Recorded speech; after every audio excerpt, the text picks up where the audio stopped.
Bon, je crois que la première incidence, c'est vraiment un appel à une certaine prise de conscience. Pas seulement de la part des chrétiens, mais de tous les croyants, mais aussi de tout le peuple congolais. Le défi, il est simple. Est-ce que nous allons consolider notre démocratie par un acte de mensonge et de tricherie, ou nous allons consolider notre démocratie par un acte de vérité? Je crois que c'est ça les enjeux. Ça, c'est la première incidence. La deuxième incidence, en fait, c'est une interpellation des laïcs. Hein, c'est de leur dire, écoutez, les prêtres ont parlé. Maintenant, vous, laïcs, qu'est-ce que vous faites de cette homélie? Pour construire une société sur base de la vérité. Parce que si vous mentez, si vous commencez par un mensonge, demain, vous aurez besoin de beaucoup d'autres mensonges pour pouvoir gouverner. Alors, professeur, ce que vient de dire le prêtre n'est pas parole d'évangile, ça vient de lui. Est-ce qu'il a des preuves que ce qui a été révélé par les urnes, c'est pas ça la vérité? Bon, écoutez, l'église catholique, c'est pas quand même une église de petits-enfants. Si le cardinal a dit que les résultats qu'on a eus là, qui ont été proclamés par la CENI, ne reflétaient pas la vérité des urnes, je ne crois pas que le cardinal l'ait fait en toute irresponsabilité. Preuve. Nous connaissons le cardinal. Oui, on dit toujours preuve, preuve. Mais le cardinal avait bien dit que l'église catholique était prête à aider la justice en lui apportant des preuves. Il y a des observateurs. Mais aujourd'hui, s'il vous plaît, mais aujourd'hui, au moment où le processus est allé à la Cour suprême de justice, mais là on a trouvé une astuce pour ne pas même donner la possibilité d'amener les preuves. Mais maintenant tous les journalistes, tout le monde commence à brandir l'idée, les preuves, comme l'institution catholique ne puisse pas avoir les preuves. Et je ne pense même pas qu'il n'ait pas les résultats.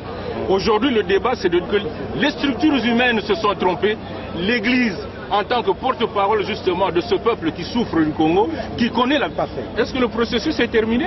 Non. La Cour suprême de justice n'a pas rendu cette vérité-là. Et aujourd'hui, on démarre un processus. On vous a dit, nous venons de suivre l'homélie. Les évêques se réunissent, s'il vous plaît. L'Église est une église d'hommes. L'Église, ce n'est pas seulement les prêtres qui sont là en train de parler.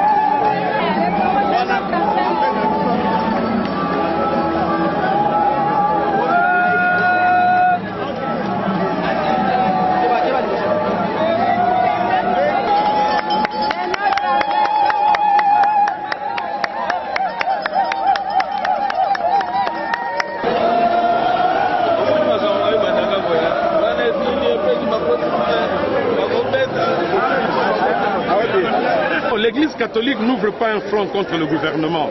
L'Église catholique est en plein dans sa mission d'annoncer l'Évangile. Et l'Évangile, c'est la vérité.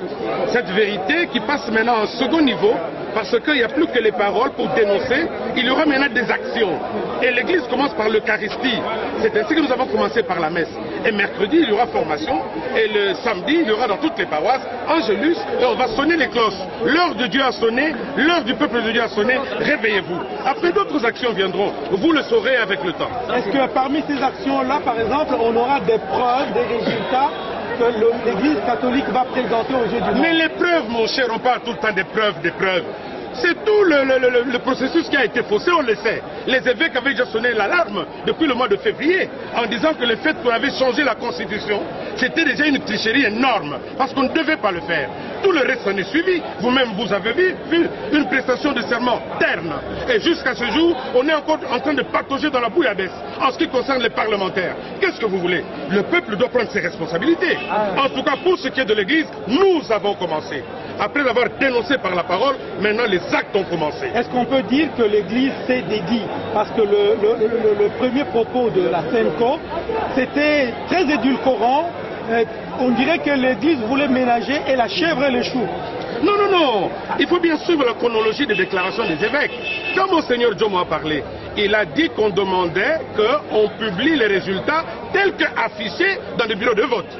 Et puis le cardinal a parlé en disant que les résultats qu'on avait proclamés ne correspondaient ni à la vérité des urnes, ni à la justice.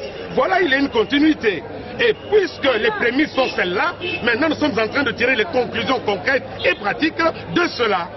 Abbé Joseph Poulet est clair, c'est que un pouvoir illégitime et illégal, on ne lui obéit pas.